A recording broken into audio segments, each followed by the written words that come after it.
Hello everyone, आप सभी का आपके चहेते चैनल में स्वागत है जिसका नाम है एक्सपर्ट दहे mathematics many problem expert solution. हमने स्ट्रेट लाइन जो चैप्टर है उसको ऑफिशियली कंप्लीट किया था। उसमें हमने थ्योरी देखी, बोर्ड की थ्योरी, कॉम्पिटिटिव की थ्योरी, कॉम्पिटिटिव के प्रॉब्लम्स, बोर्ड के प्रॉब्लम्स, साथ ही साथ 12th बोर्ड में आपको आने वाला chapter pair of straight line उसे भी कंप्लीट किया। उसके बाद जो उसके अंडर आने वाले आपको जो शीट प्रोवाइड की गई थी उस शीट के अंदर जो एक्सरसाइजेस है उनके डाउट्स को स्टडी हम कर रहे थे, तो उनके डाउट्स को हम कंप्लीट कर रहे थे। उसमें से एक्सरसाइज 1 हमारी पूरी तरह से कंप्लीट हो चुकी थी जो सीईटी लेवल पे बेस्ट है। अगर आप एक्सरसाइज 1 करोगे तो आप सीईटी के लिए इस चैप्टर में प्रिपेयर्ड हो जाओगे। एक्सरसाइज 2, 3 एंड 4 ये जो एक्सरसाइजेस है ये जी मेंस लेवल की एक्सरसाइजेस है और प्रीवियस ईयर के क्वेश्चन भी इसके अंदर है। तो उसमें से एक्सरसाइज 2 को हम स्टडी कर रहे थे। एक्सरसाइज 2 में प्रॉब्लम नंबर 1 से 10 तक के डाउट्स हमारे हो चुके थे। प्रॉब्लम नंबर 10 डाउट्स में बहुत से बच्चों ने बाद में दिया था, वो प्रॉब्लम भी लास्ट लेक्चर में हो चुका है। तो उस वीडियो को अच्छे से देखो तो आपके डाउट्स क्लियर हो जाएंगे। तो आज के लेक्चर में हम प्रॉब्लम नंबर 11 से 20 तक के डाउट्स को स्टडी करेंगे। तो आपके सामने बोर्ड पे प्रॉब्लम नंबर 11 से 20 तक के डाउट्स है। इन प्रॉब्लम्स पे आप अच्छे से ध्यान दो क्योंकि ये जो प्रॉब्लम्स है इसमें आपको बहुत सारी टर्म्स, टेक्निक्स एंड फॉर्मुलेशन का यूज करना पड़ेगा। इसमें ऐसे भी फॉर्मुलेशंस है जो आपके अभी तक नहीं हुए हैं। आगे चल के ये सभी फॉर्मुलेशंस आपके हो जाएंगे, लेकिन तब तक के लिए आपको इन फॉर्मुलेशंस को लर्न करना पड़ेगा। तो चलो देखो प्रॉब्लम नंबर 12 क्या है। प्रॉब्लम नंबर 12 चलो, L1 and L2 are two mutually perpendicular straight lines intersecting at point O यानी कि ओरिजिन। आपके पास दो लाइन है जो ओरिजिन में एक दूसरे को इंटरसेक्ट करती है। ये आ गया आपका ओरिजिन एंड क्या है कि वो दोनों एक दूसरे को परपेंडिकुलर है। तो फॉर द सिंप्लिसिटी हम y एक्सिस को L1 बोलेंगे एंड x एक्सिस को L2 बोलेंगे। सो L1 एंड L2 तो परपेंडिकुलर भी हो गई एंड कहाँ से पास होती है, ओरिजिन से, यानी कि ओरिजिन में एक दूसरे को इंटरसेक्ट भी करती है। तो अब आगे क्या दिया है, a fix point P lies on line L1 पे एक फिक्स पॉइंट है से P and Q is any point on line L2। Q क्या है, एनी पॉइंट, मतलब Q क्या हो रहा है, वेरी हो रहा है। सो यहाँ पे हम क्या लेंगे, Q लेंगे। P जो कि फिक्स पॉइंट है, कहाँ पे लिया हमने, y एक्सिस पे, तो इसके कोऑर्डिनेट हम क्या लेंगे, 0 C। ये फिक्स पॉइंट है, ये चेंज नहीं होने वाला। सो चेंज कौन हो रहा है, Q हो रहा है। सो Q कैसे चेंज होगा, अलोंग द x एक्सिस। अब देखो, if triangle PQR is an equilateral triangle with vertex R, triangle PQR, सो यहाँ पे हम ज्वाइन करेंगे PQ, तो सेगमेंट PQ हमें मिल गई। हमें R लेना है, पॉइंट R पॉइंट लेना है, जिसकी वजह से PQR जो ट्राइंगल होगा वो क्या होगा, इक्विलैटरल ट्राइंगल होगा। लेकिन R कहाँ लेना है, R being on opposite side of PQ। ये PQ है, PQ की एक साइड यहाँ पे है, दूसरी साइड यहाँ पे है। जिस साइड में ओरिजिन होगा उसे ओरिजिनेटेड रीजन बोलते हैं और जिस साइड में ओरिजिन नहीं होगा उसे नॉन ओरिजिनेटेड रीजन बोलते हैं। सो इस साइड में ओरिजिन है तो यहाँ पे ये क्या हो गया, ओरिजिनेटेड रीजन, और ये क्या हो गया, नॉन ओरिजिनेटेड रीजन। और आपको कहाँ लेना है, opposite side of the originated region, तो यहाँ पे नहीं लेंगे, तो यहाँ पे आपका आ गया R। और आपको क्या करना है, find the locus of R find करना है। तो आपके लिए यहाँ पे कुछ हिंट मैं आपको बताना चाहूँगा। जिस किसी के लिए भी आपको लोकस फाइंड करना है उसके पॉइंट्स, उसके कोऑर्डिनेट्स H के एस्यूम किया करो। सो मुझे R के लोकस फाइंड करना है, सो R के कोऑर्डिनेट्स मैंने क्या एस्यूम किए, H के। तो सिंपल है, यहाँ से मैं अगर परपेंडिकुलर ड्रॉ करूँगा सो ओरिजिन से इस पॉइंट को हम क्या बोलेंगे, यस। सो ये जो डिस्टेंस है ये डिस्टेंस H होगा एंड यहाँ से ये जो डिस्टेंस है ये डिस्टेंस क्या होगा, K। तो इस तरह से आपका ट्राइंगल PQR जो है वो क्या होगा, फॉर्म्ड होगा। तो अब ये देखो PQ जो साइड है वो ये जो एंगल बनाती है इसे हम क्या बोलेंगे, थीटा। अब ये कि इक्विलैटरल ट्राइंगल है तो ये 60 डिग्री है, ये भी 60 डिग्री है एंड ए भी क्या होगा, 60 डिग्री। तो ये जो एंगल है यहाँ पे ये कितना होगा, तीनों की सम कितनी होगी, 180। क्यों, क्योंकि ये तीनों के तीनों क्या है, एंगल्स इन लीनियर पेयर। अगर एंगल्स इन लीनियर पेयर है तो उनकी सम कितनी होती है 180 डिग्री। सो ये थीटा ए 60, तो ये कितना होगा 180 माइनस 60 डिग्री प्लस थीटा, ऐसा होगा। कौन सा एंगल, ए एंगल। तो यहाँ पे हम लिख सकते हैं 180 माइनस 60 प्लस थीटा। अब देखो हमें क्या करना है, एच एंड के फाइंड करना है एंड कॉन्स्टेंट्स को एलिमिनेट करना है, लोकस फाइंड करना है। तो जिसका लोकस फाइंड करना है उसे हम क्या बोलेंगे, एच के। तो यहाँ पे देखो एच को हम कैसा लिख सकते हैं, H is equal to O Q plus Q S, O Q plus Q S, ऐसा हम लिख सकते हैं। सो ओ क्यू को फाइंड करना है, क्या करना है, ओ क्यू को फाइंड करना है। अगर जो पी पॉइंट है उसके कोऑर्डिनेट क्या है, ओ सी, तो देखो ये जो डिस्टेंस होगा, ये डिस्टेंस कितना होगा, सी जितना होगा। सो ये सी क्या है, उसकी अपोजिट साइड हमें क्या फाइंड करना है, ओ क्यू। क्या फाइंड करना है, O Q. So cot of theta क्या होता है, cot of theta adjacent side that is O Q upon opposite side that is C. Therefore O Q is equal to C into cot theta. So O Q की value हमें मिल गई, हम यहाँ पे क्या करेंगे, रिप्लेस। क्या चाहिए उसके हिसाब से हम क्या करेंगे, चलो देखो ट्रायंगल आर क्यू एस में इसका हम क्या लेंगे, cos. So cos of A angle कौन सा है, 180 माइनस 60 प्लस थीटा, क्या है कॉस की side, adjacent side upon hypotenuse. Adjacent side क्या है उसकी, क्यू एस अपॉन हाइपोटेनस क्या है, आर क्यू। सो ये मल्टीप्लाई होगा cos 180। तो यहाँ पे फिर से देखो क्या आ गए, अलाइड एंगल्स। तो अलाइड एंगल्स से किसका हैंडल करना है आपको अच्छे से पता है, cos 180 है तो यहाँ पे क्या आएगा, cos 60 plus theta. cos 180 minus मतलब कहा जाएगा सेकेंड क्वाड्रेंट में, सेकेंड क्वाड्रेंट में क्या cos क्या होता है, नेगेटिव, तो यहाँ पे क्या आएगा minus, is equal to Q S upon R Q. R Q यहाँ आ जाएगा, देयरफॉर अच्छे से देखो आर क्यू इंटू माइनस यहाँ पे गया cos of 60 plus theta is equal to Q S. तो हमें क्या मिल गई, क्यू एस की वैल्यू मिल गई, हमें ओ क्यू की वैल्यू मिल गई। तो ये दोनों वैल्यूएशन हम यहाँ पे पुट करेंगे एच में। Therefore H is equal to क्या मिलेगा, C into cot theta plus Q S की वैल्यू मिल गई माइनस आर क्यू को हम क्यू आर ऐसा भी बोल सकते हैं, लेकिन Q R R P and P Q ये क्या है, इक्विलैटरल ट्रायंगल। सो क्यू आर की जगह पे हम क्या लिख सकते हैं, पी क्यू भी लिख सकते हैं। तो यहाँ पे आ गया P Q cos of 60 degree plus theta.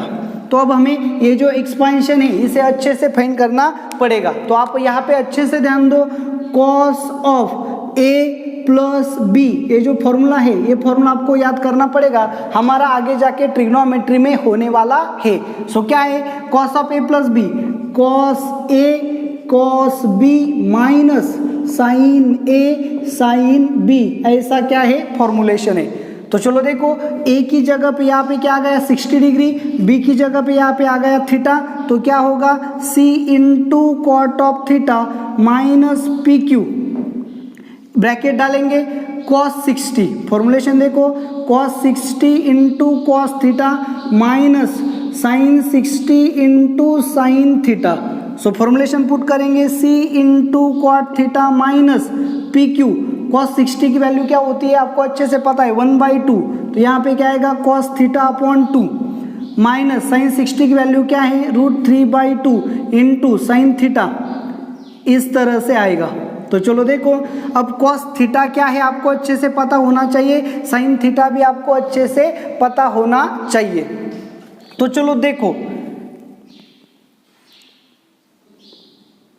तो अब देखो क्या होगा, PQ यहाँ पे देखो sin थीटा फाइंड करेंगे, क्या है sin theta, opposite side upon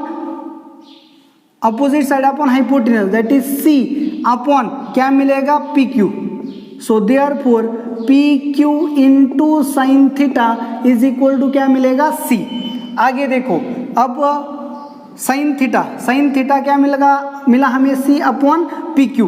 तो कॉस थीटा की वैल्यू, कॉस थीटा देखो कॉस थीटा क्या मिलेगा, cos of theta is equal to क्या है adjacent side upon hypotenuse that is O Q upon hypotenuse क्या है P Q. So P Q cos theta आपको क्या मिलेगा, ओ क्यू मिलेगा। ओ क्यू की वैल्यू क्या है, सी कॉट थीटा। अच्छे से देखो, तो फिर अच्छे से देखो ओ क्यू की वैल्यू क्या है, C cos theta, and O Q क्या मिलेगा, अच्छे से देखो कॉस थीटा की वैल्यू क्या मिलेगी, पी क्यू कॉस थीटा, मतलब क्या है ओ क्यू। तो इसे हम मल्टीप्लाई करेंगे, चलो देखो C cot theta minus P Q cos theta upon 2 minus minus plus √3/2 into P Q sine theta. तो यहाँ पे देखो पी क्यू साइन थीटा की वैल्यू क्या है, सी, तो रिप्लेस करेंगे C cot theta minus P Q cos theta की वैल्यू क्या है, ओ क्यू। ओ क्यू मतलब क्या, C cot theta upon 2, C cot theta upon 2 plus √3/2 ऐसे ही रहेगा into P Q sine theta. P Q sine theta मतलब क्या है, सी। तो चलो देखो c को अगर हमने कॉमन लिया तो हमें क्या मिलेगा, h इज इक्वल टू, अच्छे से देखो c को हमने क्या लिया कॉमन, ब्रैकेट में क्या जाएगा, cot of theta minus cot of theta upon 2 plus √3/2, तो कॉट थीटा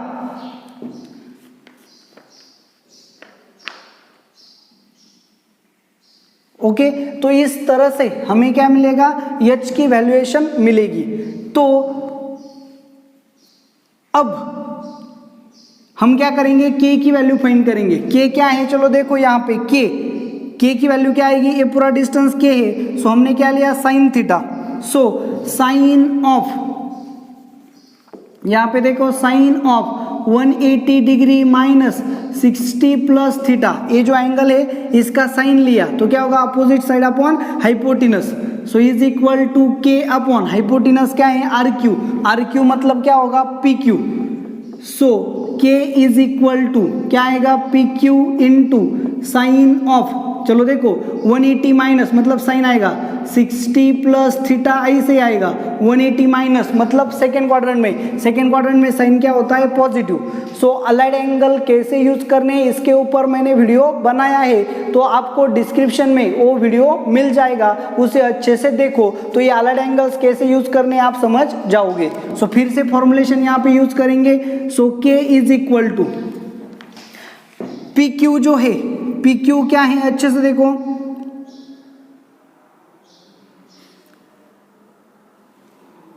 तो फिर देखो यहाँ पे क्या आएगा, पी क्यू इंटू साइन का फॉर्मुलेशन यहाँ पे देखो क्या है, sine of A plus B का formula, sine A cos B plus cos A into sine B, ऐसे फॉर्मुलेशन है। Sine A plus B is equal to sine A cos B plus cos A sine B. A की जगह पे क्या है 60, B की जगह पे क्या है थीटा, तो आपको क्या मिलेगा, sine 60 into cos theta plus cos 60 into sine theta, multiply करेंगे। सो साइन 60 मतलब क्या होता है, √3/2, so √3/2 into P Q cos theta plus P Q या कॉस 60 की वैल्यू क्या है 1/2, कॉस 60 की वैल्यू क्या है 1/2 into P Q sine theta. So चलो देखो √3/2 क्या है, पी क्यू कॉस थीटा, क्या फाइंड करना है हमें, P Q cos theta. So P Q cos theta क्या है, ओ क्यू मतलब सी कॉट थीटा, तो यहाँ पे आएगा C cot theta plus 1/2 into P Q sine theta. P Q sine theta क्या है, सी। तो ये आपका आ गया के, इसे इक्वेशन 2 बोलेंगे, इसे इक्वेशन क्या बोलेंगे, 1 बोलेंगे। अब देखो यहां से हमें क्या करना है, कॉट थीटा को इलिमिनेट करना है। क्या करना है, कॉट थीटा को इलिमिनेट करना है। कैसे करेंगे, चलो देखो अब ये c यहां जाके डिवाइड होगा तो आपको क्या मिलेगा, h upon C is equal to cot theta minus that is cot theta by 2 plus √3/2, इसे इक्वेशन 1 बोलेंगे। ये c यहाँ पे c ऐसे आके डिवाइड होगा, so k by C is equal to क्या मिलेगा, √3/2 इंटू कॉट थीटा प्लस 1/2, इसे हम क्या बोलेंगे, इक्वेशन 2 बोलेंगे। सो इक्वेशन 1 एंड इक्वेशन 2 को अगर आप सॉल्व करोगे सो कॉट थीटा बाई 2 की वैल्यू आपको मिल जाएगी। सो ये माइनस होगा K by C minus 1/2 is equal to √3 into cot theta by 2। ये वहाँ जाके डिवाइड होगा तो आपको क्या मिलेगी, कॉट थीटा बाई 2 की वैल्यू मिलेगी, यहाँ रिप्लेस करेंगे। सो क्या मिलेगा, K by C minus 1/2 is equal to √3 into cot theta by 2 की वैल्यू क्या है, एच बाई सी माइनस √3/2। तो चलो देखो इसे सॉल्व करेंगे। यहाँ पे देखो अच्छे से, K by C minus 1/2 is equal to H √3/c minus 3/2 इस तरह से। सो थ्रू आउट सी से मल्टीप्लाई करेंगे तो क्या मिलेगा, K minus 1/2c is equal to √3h minus 3/2c। तो देखो के इज इक्वल, ये वाला जाके प्लस होगा, सो √3h minus 3/2c plus 1/2c minus 3 plus 2 plus 1 minus 2/2 that is c। तो इस तरह से आपको क्या मिलेगा, एक्सप्रेशन मिलेगा। ओके तो अच्छे से देखो, जब भी आपको लोकस फाइंड करना होता है तो आपको करना क्या होता है, जिसका लोकस फाइंड करना है उसके कोऑर्डिनेट्स को एच के एज्यूम करना है। अब उसे सॉल्व करने के बाद आपको एच एंड के में एक इक्वेशन ऑब्टेन करना होता है। अगर आप उस इक्वेशन को ऑब्टेन करोगे तो उसके बाद एच की जगह पे एक्स पुट करो, के की जगह पे वाई पुट करो। So Y is equal to √3x minus C, ऐसे आपको लाइन मिलेगी। तो ये आपकी क्या आ गई, लाइन। इस लाइन का स्लोप कितना है, √3। अगर लाइन का स्लोप कितना है, √3, तो अगर स्लोप मतलब क्या होता है, tan theta. So tan theta is equal to √3, so theta is equal to 60 degree. तो ये जो लाइन है मतलब क्या है, आर का लोकस है, आर का लोकस है। आर क्या करती है, X, theta is equal to 60 degree आ गया, मतलब स्लोप कितना आ गया, √3 आ गया। मतलब आर का लोकस क्या है, लाइन है, एंड वो लाइन एक्स एक्सिस से कितना एंगल क्रिएट करती है, 60 डिग्री। अच्छे से देखो, इसे समझो। ये जो अब आया है ये इक्वेशन किसका है, आर के लोकस का। अब आर के लोकस का स्लोप क्या आ गया, लाइन, उसका स्लोप क्या है, √3। मतलब आर का लोकस लाइन है जिसका स्लोप √3 है। स्लोप √3 मतलब क्या, आर का लोकस एक्स एक्सिस से कितना एंगल क्रिएट करती है, 60 डिग्री का। मतलब आर का लोकस एक्स एक्सिस कौन है, L2। मतलब आर का लोकस L2 से कितना एंगल बनाता है, 60 डिग्री का। तो आंसर देखो क्या आएगा 12 का, straight line inclined at 60 degree to L2। R मतलब क्या है, स्ट्रेट लाइन है, और ओ एक्स एक्सिस मतलब एक्स एक्सिस पे कौन लिया है, L2 के साथ कितना एंगल बनाती है, 60 डिग्री का। सो 12th का आंसर क्या आएगा, सी। तो चलो देखो, इस तरह से प्रॉब्लम को आपको क्या करना पड़ेगा। 12 नंबर यहाँ पे सॉल्व हो गया। सो नेक्स्ट प्रॉब्लम जो है वो है प्रॉब्लम नंबर 15।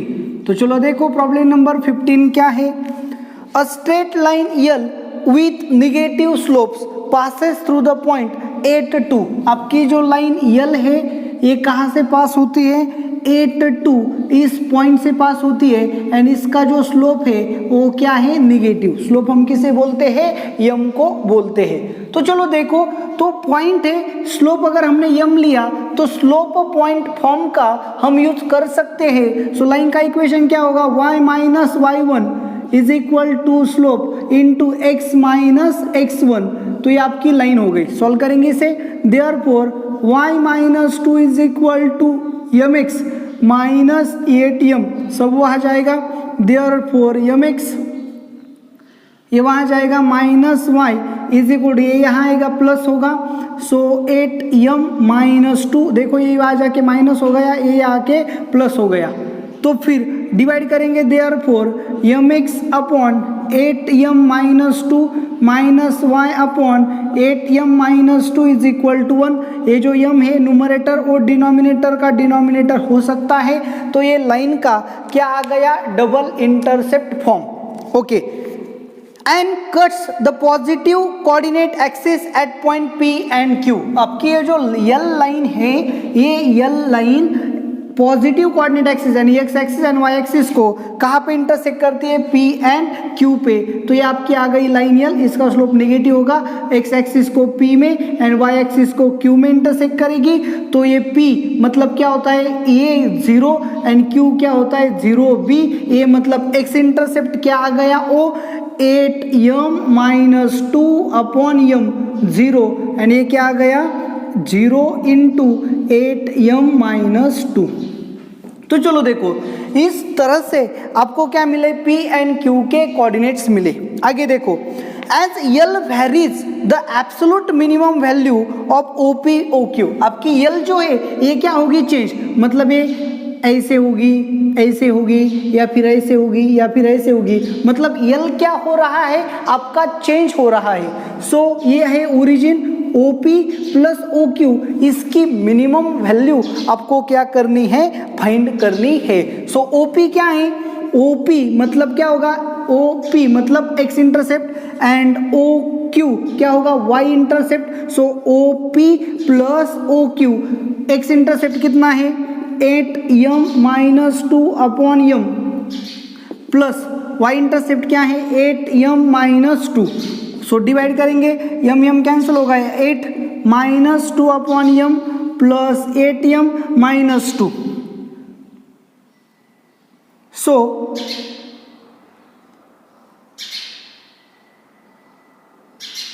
तो अब देखो यहां पे क्लियरली क्या हो जाएगा, 8 minus 2 that is 6 minus 2 upon M plus 8m, ये आपका क्या आ गया OP प्लस OQ आ गया। तो चलो देखो OP प्लस OQ की वैल्यू मिनिमम आनी चाहिए, क्या आनी चाहिए मिनिमम। तो मैक्सिमम एंड मिनिमम कैसे डिफाइंड करते हैं ये आपको पता होना चाहिए, क्योंकि ये आपका अब तक नहीं हुआ है। तो मैक्सिमम एंड मिनिमम के लिए क्या किया जाता है, सेकेंड डेरिवेटिव टेस्ट का यूज किया जाता है, सेकेंड डेरिवेटिव टेस्ट का यूज किया जाता है। अब तो आपको डेरिवेटिव भी पता नहीं है, तो सेकेंड डेरिवेटिव पता होने का कोई सवाल ही नहीं उठता। तो मैं आपको क्या बता रहा हूं उसे आप अच्छे से समझ लो, जान लो, तभी आप क्या कर सकते हो, इस प्रॉब्लम को समझ सकते हो। सो सेकेंड डेरिवेटिव टेस्ट को अच्छे से याद में रख लो, क्योंकि जब तक हमारा डिफरेंशिएशन नहीं होगा आपको सेकेंड डेरिवेटिव टेस्ट पता नहीं चलेगी, तो आपको इसे रिमेंबर करना पड़ेगा। तो सेकेंड डेरिवेटिव टेस्ट का यूज कब करते हैं ये ज्यादा जरूरी है। सो सेकेंड डेरिवेटिव टेस्ट हमें तब यूज करनी है जब हमें कुछ भी मैक्सिमम या मिनिमम चाहिए होता है। तो यहाँ पे हमें OP प्लस OQ क्या चाहिए, मिनिमम। तो जो मैक्सिमम चाहिए या मिनिमम चाहिए उसे सिलेक्ट कर लो। तो ये आ गया, आपको ये क्या चाहिए, मिनिमम चाहिए। तो ये आपका क्या होगा, function. So F of M is equal to क्या होगा, 6 minus 2 upon M plus 8 upon M, ये आपका आ गया फंक्शन। आगे देखो, अब आपका फंक्शन जब ऑब्टेन्ड हो गया तो आपको क्या करना है, उसका डेरिवेटिव लेना है, एफ डैश ऑफ यम।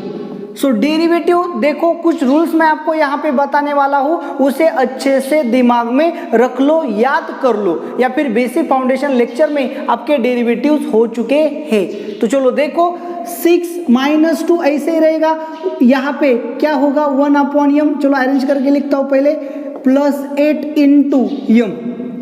अब देखो एफ डैश ऑफ यम, अब हम डिफरेंशिएट करेंगे, कांस्टेंट है, कांस्टेंट का डेरिवेटिव 0 होता है, -2 ऐसे ही रहेगा 1 अपॉन यम का। अब यहाँ पे आप गलती ना करें, कांस्टेंट अगर अकेला है तो उसका डेरिवेटिव 0 होगा, कांस्टेंट अगर वेरिएबल के साथ है तो वो कांस्टेंट वैसे ही रहता है। तो 1 अपॉन यम का डेरिवेटिव क्या है, -1 upon M square plus 8m का डेरिवेटिव क्या आएगा, 8 कांस्टेंट ऐसे रहेगा, m का डेरिवेटिव क्या है 1। तो अच्छे से दिमाग में रख लो, 1 अपॉन m का डेरिवेटिव क्या है, -1 upon M square, and m का डेरिवेटिव क्या है 1। कांस्टेंट वेरिएबल के साथ है तो वैसे ही रहेंगे, लेकिन कांस्टेंट सिंगल है तो उनका डेरिवेटिव क्या होगा 0। तो ये आपका आ गया डेरिवेटिव, माइनस माइनस क्या होगा plus. So 8 plus 2 upon M square is equal to 0। So 8 M square plus 2 is equal to 0, therefore 8m square यहाँ पे कुछ तो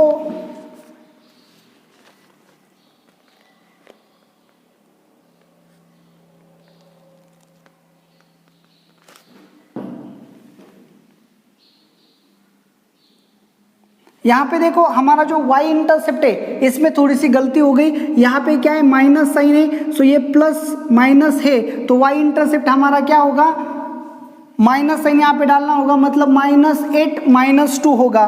सो y इंटरसेप्ट यहाँ पे डाला तो ये क्या होगा, प्लस माइनस, यहाँ पे क्या होगा -8m - 2, तो फिर ये जो साइन है ये क्या होगा, -8m + 2 होगा। अच्छे से देखो, सो -8m + 2 है, सो 8 + 2 क्या होगा, 10 होगा, एंड ये जो वैल्यू है ये क्या होगी, -8m होगी। तो यहाँ पे भी चेंज होगा, ये होगा 10, ये वैल्यू होगी -8m, ये होगा 10, इसकी वैल्यू होगी -8m।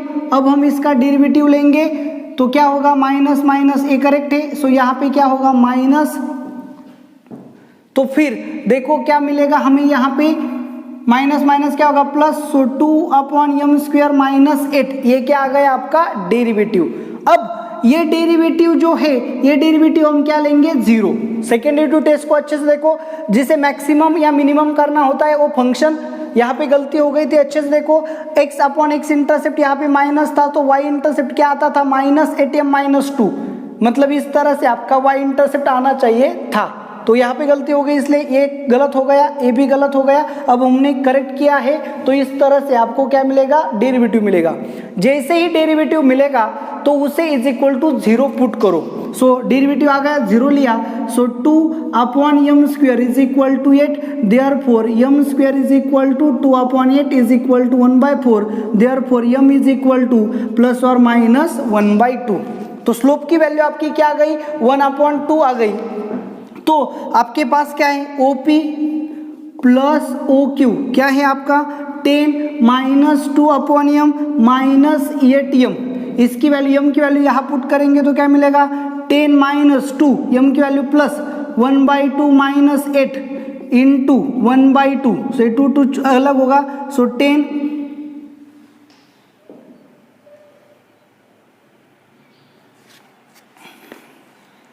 ये 2 ऊपर चला जाएगा, दैट इज 4, -2 से डिवाइड किया, दैट इज 4, सो 10 - 8 आपको क्या मिलेगा, 2 मिलेगा।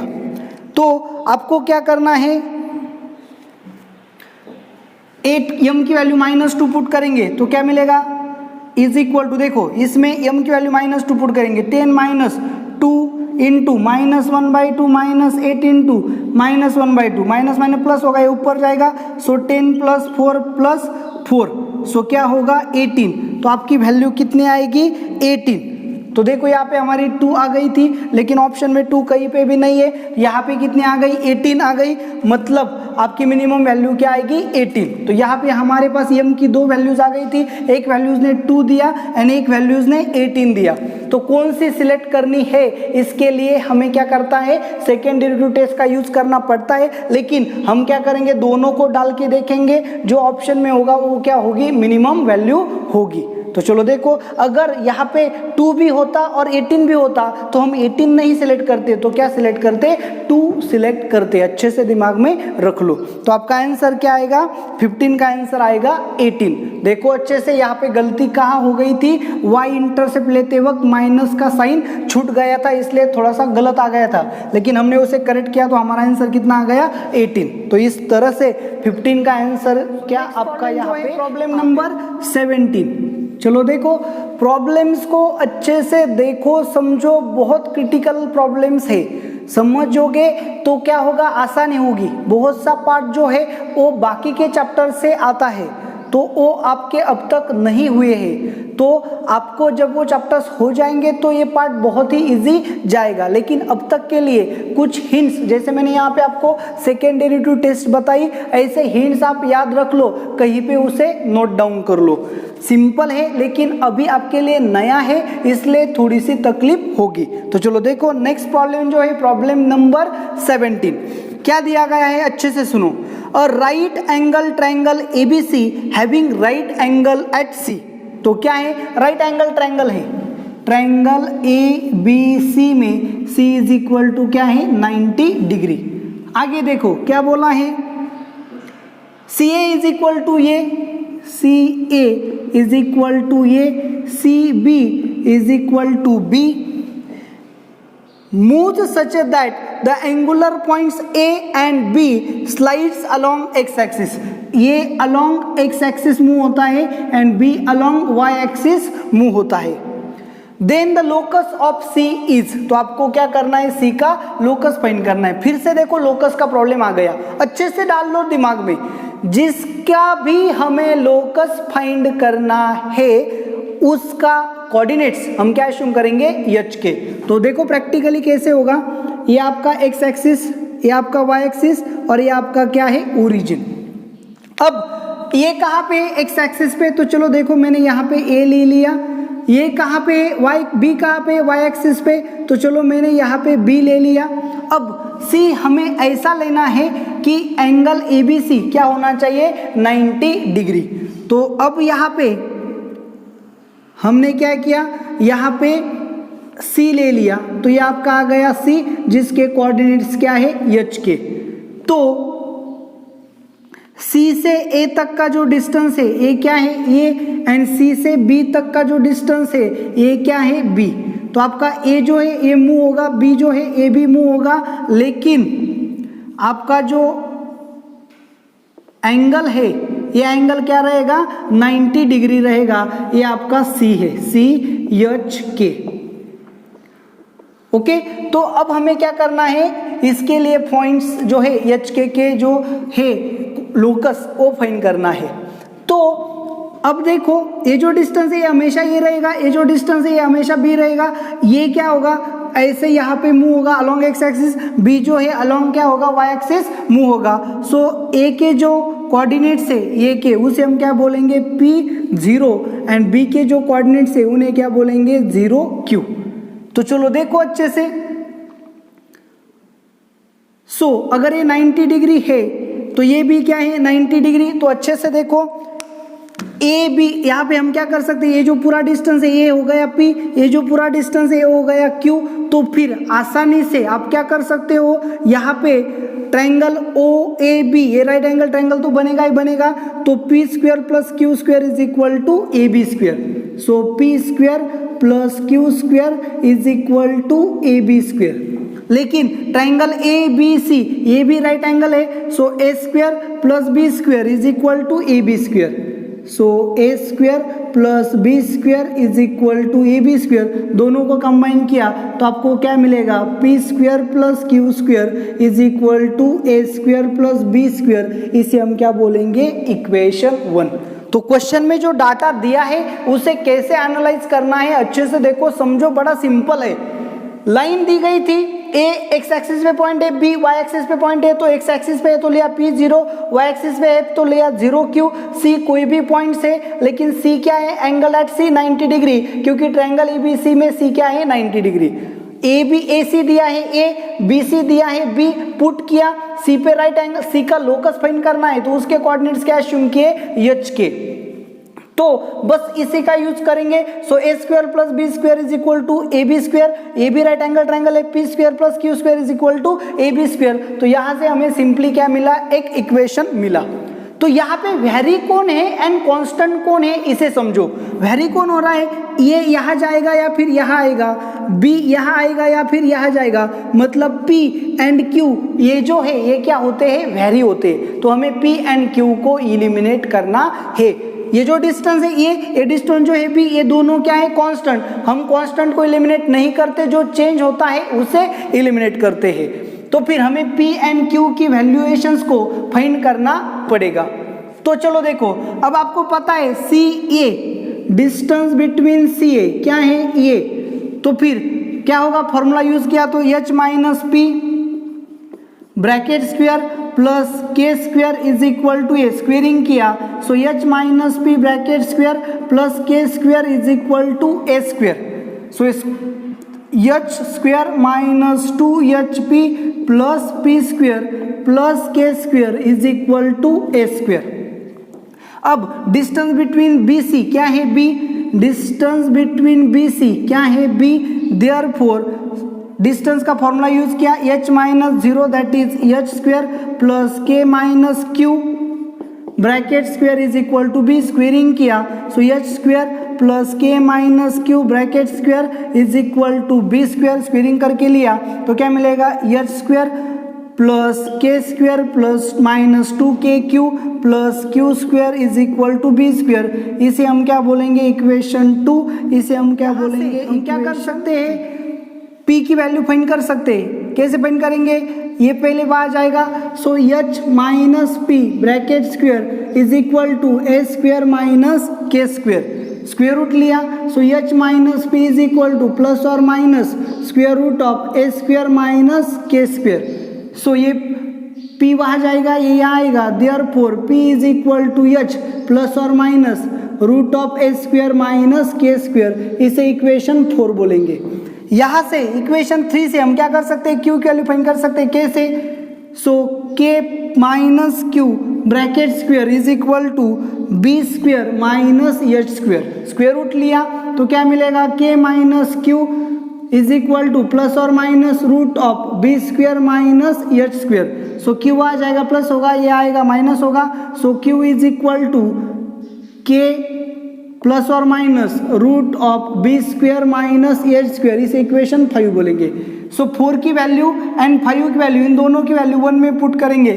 सो p की वैल्यू आप पुट किया तो क्या मिलेगा, h प्लस और minus root of A square minus K square bracket square plus q की वैल्यू पुट करेंगे k प्लस और minus root of B square minus H square bracket square is equal to A square plus B square. इसे solve करेंगे फिर से, h का square क्या आएगा, h स्क्वायर प्लस और माइनस 2, क्योंकि प्लस होगा तो प्लस, माइनस होगा तो minus 2h into root of A square minus K square plus इसका स्क्वायर क्या आएगा, A square minus K square plus इसका स्क्वायर करेंगे के स्क्वायर प्लस और minus 2 into K into root of B square minus H square plus इसका square B square minus H square is equal to A square plus B square. So K square cancel, H square minus H square cancel, तो क्या मिलेगा, चलो देखो 2 plus और minus 2h into root of A square minus K square plus और minus 2k root of B square minus H square is equal plus A square cancel, B square cancel is equal to क्या मिलेगा 0, ये वहाँ जाएगा।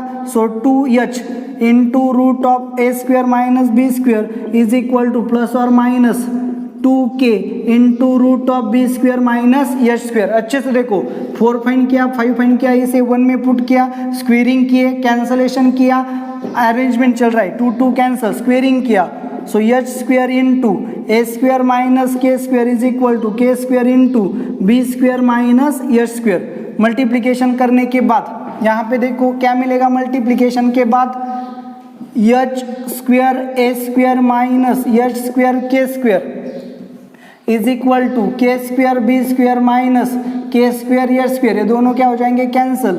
सो H square A square is equal to K square B square, square root लिया so H A is equal to plus और minus K B. तो आपको पता है एच की जगह पे लोकस फाइंड करते वक्त आप क्या करते हो, अब यहाँ पे पी एंड क्यू क्या हो गए, एलिमिनेट हो गए। सो एच की जगह पे एक्स पुट करेंगे, के की जगह पे वाई, सो एच की जगह पे आ गया A X, so A X is equal to plus और माइनस बी वाई, एच की जगह पे एक्स, के की जगह पे वाई पुट करेंगे, सो ए एक्स प्लस और minus B Y is equal to 0। ऐसी आपको क्या मिलेगी, लाइन मिलेगी। सो 7 नंबर का जो आपका आंसर है 17 का वो क्या आएगा, चलो देखो, ए एक्स प्लस और minus B Y is equal to 0, that is answer number B आएगा। तो 17 का जो आपका प्रॉब्लम है वो यहाँ पे सॉल्व हो गया। सो चलो देखो लास्ट प्रॉब्लम जो है प्रॉब्लम नंबर 18, उसे देखेंगे कैसे टैकल करना है। इसे देखो मैंने आपको बहुत सी हिंट्स यहाँ पे बताई है लोकस के बारे में। लोकस के लिए कोई भी प्रॉब्लम अगर आप सॉल्व कर रहे हो तो कैसे सॉल्व करना है, सबसे पहले लोकस जिसका फाइंड करना है उसके कोऑर्डिनेट्स एच के ले लो, कुछ तो कंडीशन दी गई होगी क्वेश्चन में, उसे अरेंज करके जो वेरी होने वाले कांस्टेंट है, जो वेरी होते हैं ऐसे कांस्टेंट को एलिमिनेट करो। कांस्टेंट जब एलिमिनेट हो जाएंगे तो h की जगह पे x पुट करो एंड y k की जगह पे y पुट करो तो आपको रिक्वायर्ड लोकस मिल जाएगा। इस हिंट को अच्छे से दिमाग में डाल लो। चलो देखो नेक्स्ट प्रॉब्लम, प्रॉब्लम नंबर 18। क्या है प्रॉब्लम नंबर 18? चलो, the line x upon a plus y upon b is equal to 1, ये आपकी लाइन है डबल इंटरसेप्ट फॉर्म में, meets the X axis and Y axis at A and B. तो clearly X आपकी ऐसी line है जो एक्स एक्सिस को ए में एंड वाई एक्सिस को बी में मीट करती है। एक्स इंटरसेप्ट है ए, सो पॉइंट आएगा ए 0, ए पॉइंट आएगा 0 बी। डाटा अच्छे से लिया करो। आगे देखो, and the line y is equal to X, Y is equal to X मतलब स्ट्रेट लाइन होती है पासिंग थ्रू ओरिजिन। ये आपकी लाइन है y is equal to X at C so that area of triangle AOC। अब ये जो line है ए से इंटरसेक्ट करती है C में। अगर ये लाइन कौन सी है? y is equal to X, तो C का अगर x कोऑर्डिनेट x1 है तो y कोऑर्डिनेट भी क्या होगा? x1 ही होगा, क्योंकि x की जगह पे x1 पुट किया तो y की जगह पे क्या आएगा? x1। तो C के कोऑर्डिनेट्स क्या होंगे? x1 so that area of a triangle AOC is twice the area of triangle BOC। क्या कंडीशन दी गई है? Area of triangle AOC is equal to twice area of triangle BOC। अच्छे से देखो, तो ये ट्राइंगल, ये ओरिजिन है तो ये ट्राइंगल हो गया AOC। ये जो ट्राइंगल है इसका एरिया क्या आएगा? अगर मैंने यहाँ से परपेंडिकुलर ड्रॉ किया तो ये साइड होगी x1 एंड ये साइड भी क्या होगी? x1, क्योंकि C पॉइंट क्या है? x1 y1, क्योंकि C y is equal to x पे है तो x coordinate and y coordinate क्या होंगे? सेम ही होंगे। तो ट्राइंगल जो है AOC का एरिया ऑफ ट्राइंगल AOC क्या आएगा? 1/2 इंटू बेस, बेस क्या है? ये जो डिस्टेंस है a, सो ये इंटू हाइट क्या है? x1 and area of triangle BOC। तो ये ट्राइंगल है BOC, यहाँ पे इसे परपेंडिकुलर डाला तो ये डिस्टेंस कितना होगा? x1 ही होगा एंड ये बेस कितना है? b जितना। सो BOC का एरिया क्या होगा? 1/2 इंटू बेस क्या है? b इंटू हाइट क्या है? x1। तो ट्राइंगल की हाइट एंड एरिया फाइंड करना आपको अच्छे से आता है। तो देखो ये जो वैल्यूएशन है इस कंडीशन में पुट किया तो क्या मिलेगा? 1/2 इंटू ये into x1 is equal to 2 into 1/2 b into x1। 2 क्या हो गया? कैंसल। x1 क्या हो गया? Cancel. Therefore a is equal to 2b। a की वैल्यू क्या आ गई? 2b, इतनी आ गई। तो चलो क्या करना है आपको? Then the one position of a C is, one position of a C is, आपको C की पोजीशन क्या करनी है? फाइंड करनी है। तो A की वैल्यू क्या आ गई? 2b आ गई। क्या आ गई? A की वैल्यू 2b आ गई। अगर A लाइन का इक्वेशन क्या है? x upon a plus y upon b is equal to 1 and इस लाइन पे कौन सा पॉइंट है? C के कोऑर्डिनेट्स क्या है? x1 तो यहाँ पे पुट करेंगे तो क्या मिलेगा? x1 upon a plus x1 upon b is equal to 1। लेकिन देखो अच्छे से, a की वैल्यू क्या है? 2b, यहाँ पुट करेंगे so x1 upon 2b plus x1 upon b is equal to 1। 2 से मल्टीप्लाई किया, 2 से डिवाइड किया, x1 plus 2x1 that is 3x1 upon 2b is equal to 1। Therefore 3x1 is equal to 2b, therefore x1 is equal to 2b upon 3। So ये x1 की value क्या आ गई? सो C के कोऑर्डिनेट्स क्या आएंगे? 2b upon 3 x1 that is 2b upon 3। अब 2b की वैल्यू क्या है? 2b इज इक्वल टू ये है तो यहाँ पे हम कैसे लिख सकते हैं? a/3 ऐसे भी लिख सकते हैं। सो C की वैल्यू क्या आएगी? a/3 ऐसे भी आ सकती है। तो चलो देखो ऑप्शन में क्या है? a/3 तो नहीं है, लेकिन 2b/3 है। सो आंसर क्या होगा आपका? डी। ये आंसर ऑप्शन में प्रेजेंट है, ये आंसर ऑप्शन में प्रेजेंट नहीं है। दोनों भी करेक्ट है, लेकिन हमें क्या करना है? चारों में से जो करेक्ट है वो सिलेक्ट करना है। ये ऑप्शन में नहीं है लेकिन ये है, तो ये हमारा क्या होगा? आंसर। क्वेश्चन सिंपल था। x upon a plus y upon b is equal to 1। ये लाइन थी, हमने लाइन ड्रॉ की randomly. y is equal to x, इस लाइन को C में इंटरसेक्ट करती है, so y is equal to x a line है तो सी के कोऑर्डिनेट्स क्या होंगे x1 x1 क्योंकि y is equal to x line है। सी इस लाइन पे भी है एंड इस लाइन पे भी है। उन्होंने क्या बताया था, area of triangle AOC is equal to twice area of triangle BOC. तो हमने एरिया ऑफ ट्रायंगल का फॉर्मूला फाइंड करने से हमने दो ट्रायंगल के फॉर्मूले यहाँ पे फाइंड किए, यहाँ पुट किए, तो हमें ए एंड बी में रिलेशन मिला। अब x1 ये पॉइंट लाइन इस लाइन पे भी है, तो इस लाइन पे है तो हमने पुट किया, तो हमें क्या मिला, ये इक्वेशन मिला। a की वैल्यू पुट की तो हमें x1 की वैल्यू मिली इन टर्म्स ऑफ b, तो x1 की value in terms of b मिली, तो यहाँ पुट किया तो हमें c के कोऑर्डिनेट्स मिले, तो हमारा आंसर मिल गया। लेकिन 2b की जगह हम a भी पुट कर सकते हैं, तो हमें a भी पॉइंट मिला, लेकिन ये ऑप्शन में प्रेजेंट नहीं है। सो ये प्रेजेंट है तो ये हमारा आंसर होगा, आंसर आएगा डी। तो इस तरह से प्रॉब्लम नंबर 18 जो है वो भी सॉल्व हो गया। तो चलो देखो, वीडियोस को अच्छे से देखो, बारकाई से देखो, इसे बार बार देखो, तभी कुछ चीजें आप जो है समझ सकते हो, क्योंकि यहाँ पे बहुत अच्छे से वीडियोस को देखने की जरूरत है। तो ये वीडियो आपको कैसा लगा आप मुझे कमेंट करके जरूर बताएं। Thank you very much.